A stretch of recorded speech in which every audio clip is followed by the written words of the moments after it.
It's a good day to brew, baby. What is up, YouTube? Bitch boy Millzy, the hometown commander, and we are back for our final episode of Millzy Brews in Humans Week. Millzy Brews is a show where I'm my version 1.0 of the commander in front of us on my quest to out-brew your favorite Magic channel. As I said, this week was Humans Week. All of our decks this week cared about humans, and we are up to the final boss. We did Aragorn yesterday, 4-color. I thought, why not do 5-color? All the jokes about Aragorn therein with Jodah, the Unifier, 5-mana, 5/5 legendary creature, human wizard. Legendary creatures you control get +X/+X, where X is the number of legendary creatures you control. And then whenever you cast a legendary spell from your hand, exile cards from the top of your library into you exile a legendary non-land card with lesser mana value. You may you may cast the card without paying its mana cost, and you put the rest on the bottom of your library in any order. 5-color humans, and like I said, all of our humans are legendary, so we're taking advantage of that. All the humans we're playing are legendary, so we're taking advantage of the Jodah triggers. But what I really wanted to do here was utilize what you can do when you go from this, Naya Bant centered humans decks and add black. So my goal was here is to try to get some more humans into the deck, but also just play some different humans in the deck, add some different humans that we saw before. But really, black is giving us a lot of access to new humans and some other fun cards. So let's start down in the Landy Lands, everyone's favorite starting place.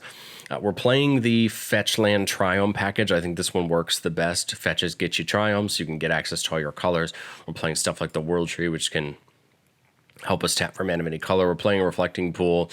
We're playing Path of Ancestry, Plaza of Heroes, Command Tower, City of Brass. Those are going to tap for any color, which is pretty darn great in a deck like this, especially and Mana Confluence and Exotic Orchard is going to tap for almost anything, right? Because we're in 5 colors, so no matter what everyone's playing, we can get it with that. The hope is we can get up to 5 mana pretty quickly to get Jodah down, but we're also going to have access to lots of different mana colors. All right, getting up into the enchantments. And this is where we get to play a lot of enchantments that I really think work for the deck really well. We're playing Aggravated Assault. We're playing the Aggravated Assault plan for extra combats because with Jodah out, all of our humans are going to get huge. So why not play Aggravated Assault? And we're going to pair this with a couple of things that give our board trample. But Aggravated Assault says for 5 mana, we can untap all creatures we control. After this main phase, there's an additional combat. So we're playing things like Bear Umbra and Reaver Cleaver and Sword of Feast and Famine that are going to allow us to untap all of our lands or generate mana. So Bear Umbra and Sword of Feast and Famine will untap all of our lands. Bear Umbra's on attack, which is the strictly best of the 3 of them when it comes to this. Feast and Famine's on damage, and then Reaver Cleaver makes treasures on damage, and all 3 of those help us use the mana to activate Aggravated Assault and keep attacking again. When we have Jodah out and our board is 10, 11, 12 humans, the extra combats are going to be negligible as far as the damage goes because we're just going to keep running over our opponent. So I love it. I think it's a great way to potentially end the game. Flowering of the White Tree is going to give all of our creatures +2/+1 and ward 1, and then all of our non-legendary creatures get +1/+1 because we're playing a lot of ways to make human tokens. So Flowering of the White Tree will buff those as well. Garruk's Uprising to give our creatures trample. And whenever a creature 4 or greater comes in, we draw a card. This is really great with Jodah because with Jodah, if we have enough humans out, every creature is coming in with that +X/+X, which means we could draw a lot off of Garruk's Uprising. This pairs really well with a card like Temur Ascendancy as well because it has a very similar effect whenever a creature power 4 or greater enters, we draw a card. So again, this is going to help a lot. This one gives haste, which isn't half bad either. Laneland Immersion is a very new card. Now, for the keen-eyed people, you'll know that I did Jodah a few months back, and I wanted to do it again because we got so much new human support. But Laneland Immersion seems like a great card, especially on Jodah. It says enchanted legendary creature has ward 2 and tap to add 5 mana in a combination of colors. But the best part of Leyline Immersion is most our deck is legendary, so we just put Leyline Immersion on anything. That thing taps for 5 mana. I think it's really good. And if we have any way to untap all of our creatures, which we're not playing a ton of, but we could do that to do the Aggravated Assault if we wanted to. So it's just another option for that. Mirari's Wake, if that +1/+1 of them or whatever, we tap a land, we add an extra mana. That seems pretty great for a deck like this where we want to try to play as much as we can. We're just excited for some draw. And then Rhythm of the Wild can give our things haste and stop them from being countered, which is pretty great. The best part about this is Rhythm of the Wild is going to stop the creatures from our hand and the ones that we're getting with the pseudo cascade off the top of our deck from being countered. So that's why it's really important. Getting into the mana rocks, Arcane Signet, Chromatic Lantern, Mox Amber. For some mana rocks, Chromatic Orrery is a legendary card, so it's going to proc Jodah's ability, and it comes down. We can spend manas or mana of any color, and it taps for 5. So it's pretty great because we can kind of use it the turn it comes down. Obsidian Obelisk comes in tapped. It can tap for a colorless or taps for a mana of any color, only to cast a multicolored spell. So I like it. It seems kind of interesting. And then Relic of Legends. Relic of Legends is a great artifact in a deck like this. Taps for mana of any color, but then we can tap and untap legendary creature we control to add another mana. And the best part about that ability is that we're using the ability on this card and not on the creature, which means that if that legendary creature doesn't have haste, we can still tap it with Relic of Legends. And Relic of Legends is going to help us a lot when it comes up into our instance for removal and protection. So for removal, we're playing Anguished Unmaking, Assassin's Trophy, for our instant speed, and Plowshares for instant speed removal. For protection, we're playing Clever Concealment and Flawless Maneuver. We're playing Eladamri's Call for some search, and Light and Tutor because we got a lot of artifacts and enchantments we really want, and the Vampiric Tutor. This is a deck I kind of built for myself, so we're playing a couple of the little of tutors. This is going to help us get certain cards we need, but here you go. These two protect the board, a little bit of removal, a little bit of search. But again, Relic of Legends is perfect for these instants because they're going to allow us to use our creatures to do it. Same thing with the spells. Explore, Farseek, Nature's Lore, 3 visits for ramp. Explore feels good in a deck like this because we're always going to end up having some lands in our hands. So Explore is going to let us play another one. Karn's Temporal Sundering is a legendary spell, so it's going to proc Jodah, give us that extra turn, and bounce something back to the hand. Urza's Ruinous Blast is a legendary spell, so it's going to proc Jodah. Or is it just creature spells for Jodah? It isn't. It's just legendary. So Ruinous Blast will proc Jodah as well, and then exile all non-land permanents that aren't legendary. So the legendary that we get that comes in off of theirs, this blast will be protected, and this could hurt a bunch of our opponents. And then the Tutor for just a little bit more surge. But the creatures here are really where the bulk of the deck is. But I want to talk about Dahada really quickly because I think Dahada is kind of an interesting add to a deck like this. The +2 puts a gives legendary creature Vigilance, Lifelink, Indestructible. I think this is great for something like Jodah to just protect it that little bit more. I mean, Jodah is going to be the thing that our opponents want to remove, of course. -3, look at the top 4. Put any into your graveyard.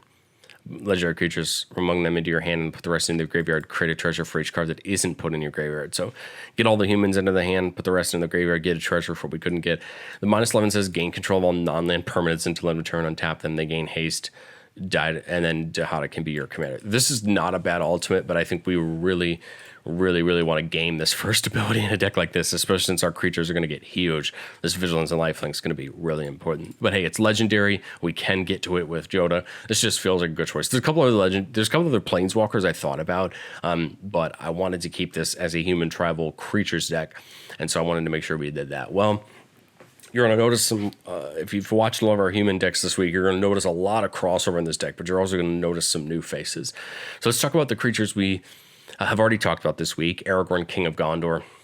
Whenever it comes in, we become the Monarch. Whenever it attacks, if we're the Monarch, creatures can't block. This is going to help us end games because remember with Jodah, we're getting that flat +X, right? So with Aragorn out and we're the Monarch and our opponent's not being able to block, we probably could just end a game in that combat given how big our creatures are. Aragorn the Unifier, we talked about yesterday, 4-color Aragorn, and it gives us a bunch of abilities depending on what we cast, and it is on cast. So this is going to work even better with Jodah because that first spell we cast gets this ability, and that spell we basically cascade into gets that ability. So I love Aragorn. Baragond of the Guard. Whenever it or another human enters the battlefield, creatures we control got +1/+1 and Vigilance on the turn. This seems perfect for a deck like this. Our humans are already going to be pretty big, and now we get to add Vigilance into the mix. Boromir, Warden of the Tower. Whenever we cast, opponent casts a spell, if no mana was spent to cast it, we counter it, and then we get sack it to give all our creatures indestructible. You're going to see a theme of this sacking to give creatures indestructible because we want to have as much protection for our board as we can, and we don't mind giving up one body for it. We talked about Hajar and Aragorn. It can sacrifice itself to give all legendary creatures +1/+1 indestructible. That's pretty great. Halana and Elena gives out +1/+1 counters equal to its power and haste. This is even better in Jodah because Halana Elena is going to be huge and its counters based on its power. If the bigger Halana Elena is, the worse that creature that we're giving those counter to and haste is going to be for our opponents. Inga and Essica feels, again, great in a deck like this. It lets our creatures tap for mana, and a mana of any color only to cast a creature, and then whenever we cast a creature, if 3 or more mana from creatures is meant to cast it, we draw a card. It's great because we get the Cascade and the draw. I love a card like Inga Nesca in here. It's going to end up working out really well for us. Catilda can have all of our creatures tap for mana of any of their own colors. This is great because we're playing a lot of multicolored creatures, and then all of our little 1/1 tokens will just tap for white. And then we can pay 6 mana to put a counter on everything. We're playing Kyler, which we talked about again in our Aragorn deck yesterday. But Kyler is a deck that I loved on its own, but I think it fits the board even better here. It's a 5 mana for a 2/2 that says whenever another human enters the battlefield area control, we put a counter on Kyler. And then other humans get +1/+1 for each counter on Kyler. This is going to make our board even taller. And I love Kyler because it just is going to help run over our opponents. Maya getting all of our creatures +1/+1 and giving us a token every time we put a land on the battlefield. This is pretty great. It's going to help us out a lot. Mural, stopping our opponent from playing spells and activating abilities of artifacts, creatures, or enchantments on our turn, and then gives us a bunch of soldier tokens when Mural attacks based on the number of soldiers we have. A lot of our creatures are soldiers, but Mural's really here to protect ourselves during our turn, and then the soldiers are just a plus. And the only downside with Catilda is those can only tap for colorless, but with Inga Nesca, those can tap for any color. So you can see where some of the benefit from a card like this comes in. Rick, my love-hate relationship with Rick continues in these human decks this week. When it comes in, you choose between First Strike, Vigilance, and Lifelink. All of your humans get your choice of 2 of them. And then if you've only gives you 4 more humans you control get +2/+2. So this is going to buff our legendary creatures and our tokens. Rick is a prohibitively expensive card at the moment, but it's actually going to get reprinted in Wilds of Eldraine. And just like the Stranger Things card got reprinted in Capenna. So it's gonna be a little bit more accessible than it is now. But I love Rick, and Rick is a slam dunk in any human deck because it's just gonna help you in the game. Sakashima can come in as a copy of a lot of things. It can come in as Jodah, it can come in as a lot of other humans. There's a couple of humans that we haven't talked about yet for the new humans that we've had that I even would want Sakashima to come in as a copy of. But I like it because it is a human, it is legendary, so it counts for Jodah on cast. We can just do a lot of things with it. Samut, giving all of our other creatures haste. It has haste and not a bad body. And then we can untap a target creature with its ability if we need to. And it has flash. We actually could flash this in on somebody else's turn if we wanted to. Sirach, Dragonclaw, we talked about in Aragorn, giving all of our other creatures trample. Creature spells we control cannot be countered, and this spell can't be countered. That's pretty great because then that means if we're hitting a creature card off of Jodah's ability, it can't be countered either. Theoden, whenever it or another human enters the battlefield, a creature we control get double strike. With a few of the trample payoffs we have, that's going to get pretty hard for our opponents to deal with, right? Double strike plus trample is a devastating ability for our opponents. Taurens, we cast creature, we get a token, and then if we attack with a creature more than Torrent's power, it gets a counter. I like Torrents, it's cheap. This and like things like Theoden are perfect things to kind of use Jodah's ability to kind of cascade into, right? We cast a human of 4 or 5 CMC, and hopefully we get into or mana value, we get into those cheaper humans. Tori Devanam, Vigilance and Trample, and whenever it attacks, everybody else gets +1/+1. All of our red creatures get trample, all of our white creatures get untapped. Still a good ability, and we have some ways in the deck to potentially give us more value off that. Aomer, we talked about in a couple of our decks this week, and this is a fun card. Whenever 1 or more legendary creatures you have attacking die, we untap everything and get an extra combat. This is pretty great. We're trying to get the extra combats in other places, but we'll happily take another one. Eowyn, when it comes in, we exile a creature with greater power than it. So unfortunately with Jodah out, it's going to be a very small amount of creatures. But legendary creatures we control gain protection from that creature's colors until end of turn. So I gave the example, again, every time I've talked about Eowyn, and I want to make sure everyone's aware. Eowyn says that creature's colors. So for example, we'll use Samut right here. Samut is a green and red creature, but its commander identity is green, red, and white because it has a white activated ability, but it is a green and red creature. So it's really what's printed on that creature and what's in the frame that determines what colors it is. But if someone has a commander that has every one of their color identity colors in the top right, we get rid of their commander. We have protection from hopefully their whole deck. And then Eowyn Shield Maiden, our commander that kind of in some ways started our conversations this week as a sub commander. And I love Eowyn. Eowyn makes us some human tokens, draws us some cards, and it is a great first striker. Okay, so those are all the humans we've talked about already in either Eowyn or Aragorn. So let's talk of the humans we added for this day. Captain Sisay most definitely could have been in Aragorn yesterday, but it wasn't. But I feel like it's kind of even better here. It taps to get a legendary card and put it into your hand. So what I love about this is we can go get that Chromatic Orrery or go get some of these more expensive legendary creatures, put them in our hand, and then cast them and get to profit off of them. Chew Lane is a card I probably should have put in Aragorn now that I think about it, because this would be pretty darn good in that deck. But whenever you cast a creature spell, draw a card, then put a land from your hand on the battlefield, and for 3 and tap it, we can return a creature we control to its owner's hand. Chew Lane is great value. What I like about Chew Lane in this deck is we cast a legendary spell. If it's a human, we do Chew Lane's ability. But if we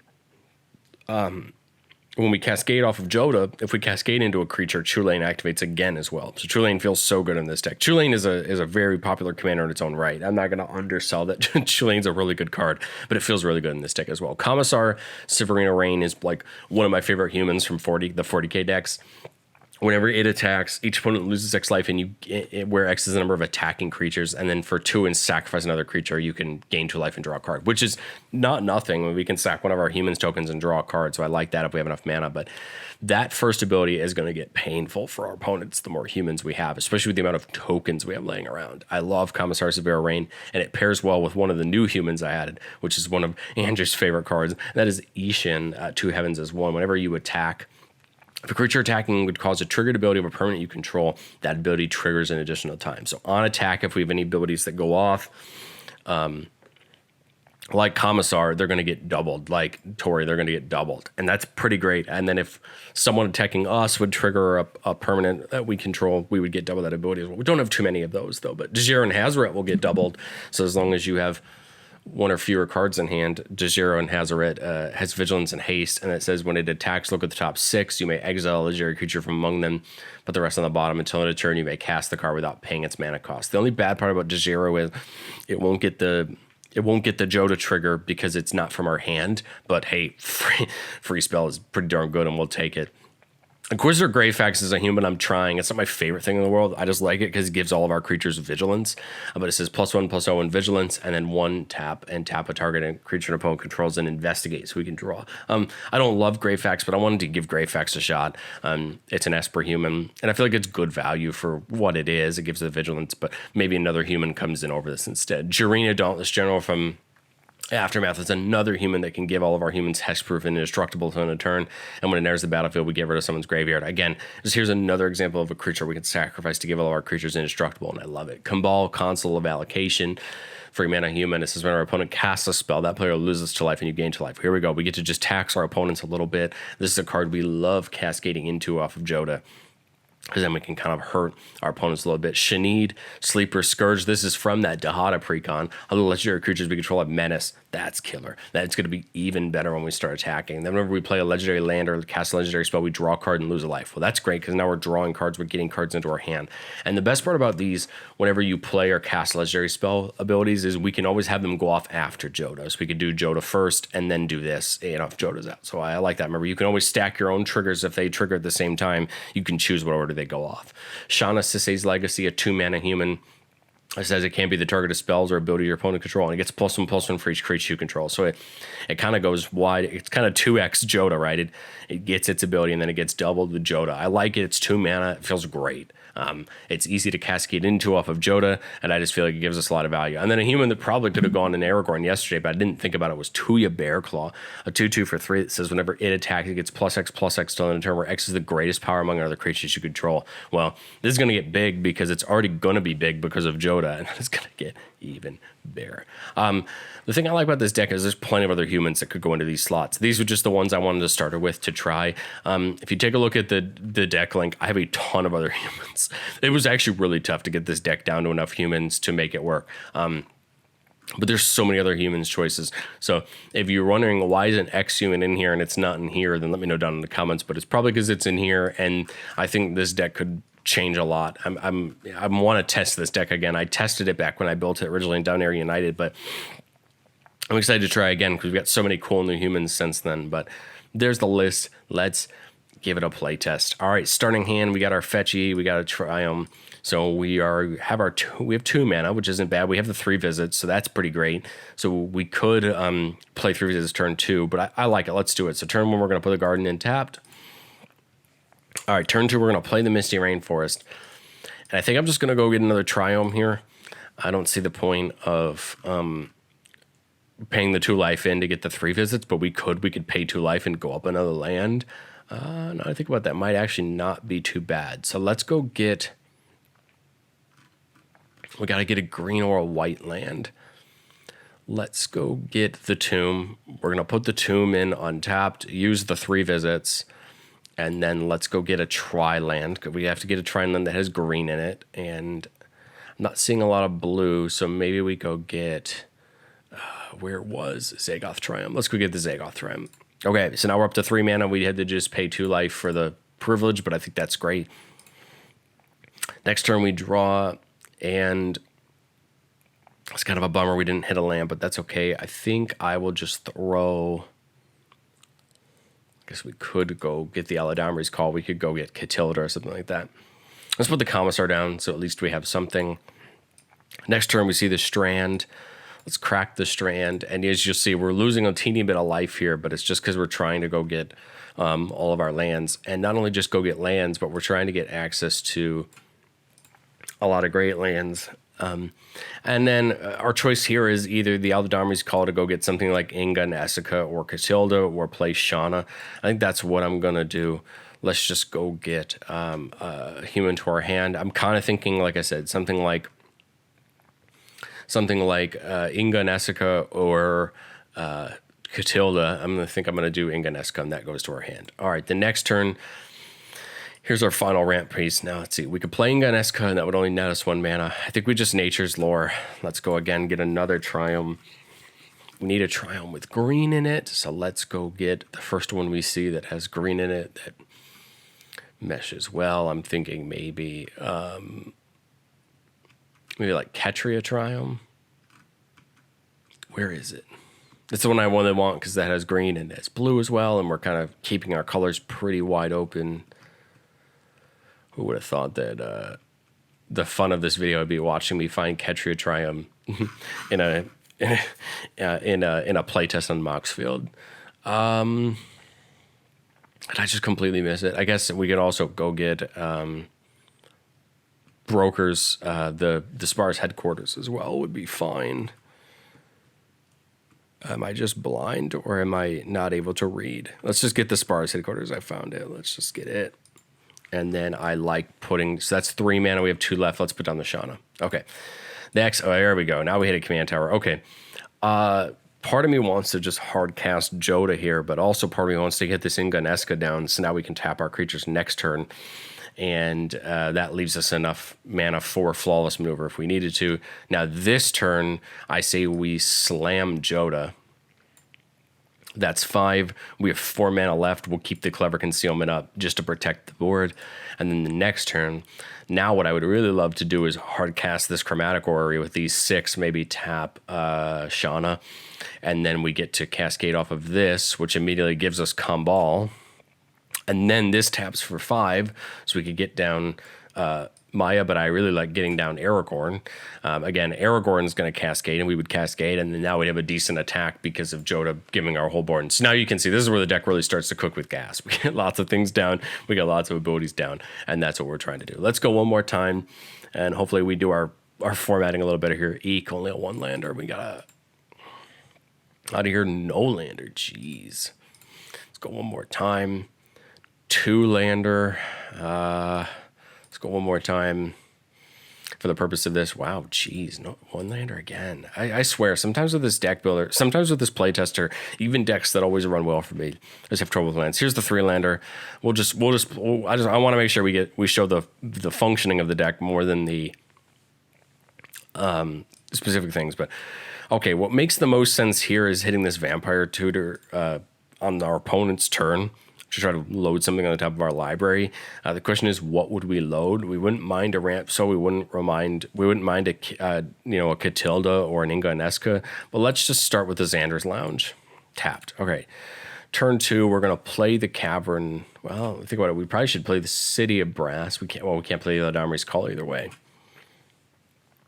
So let's play the Cavern of Souls, and then maybe we will, on our opponent's turn, go ahead and hit the Vamp Tutor. And what I'm thinking is something like Inga and Essica or Catilda, just so we can start tapping our guys for mana. We also could just get a 4th land, or something to go get a land as well. We could do that. We could do something like which was something like Farseek to get another land. Okay, draw for turn 3, City of Brass, and then I think we just Farseek here, go get our first Triumph that we see, close and shuffle, and then we have 1 mana left, so we could hold up this green. Actually, we couldn't. Yeah, green in here, and we actually couldn't cast the swords, but either way, we could have left it up. Turn 4. Man, we killed ourselves here. We'll just do blue, red. Yeah, we have enough for Aragorn. We'll just hard cast the Aragorn. Then we'll get Rhythm of the Wild down. And then here we go, Relic of Legends.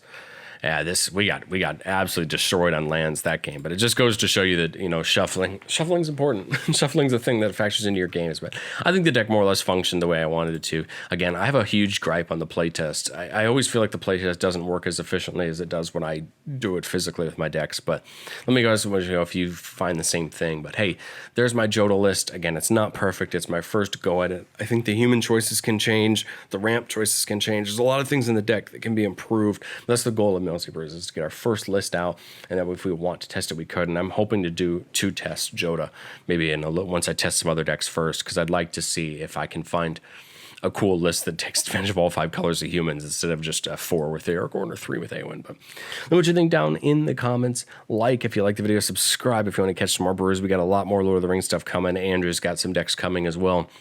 And we'll have content the rest of the year through Commander Masters, Doctor Who, and Wilds of Eldraine, and then next year with Ixalan and on. But let me know what you guys think down in the comments, and I will catch you guys next time.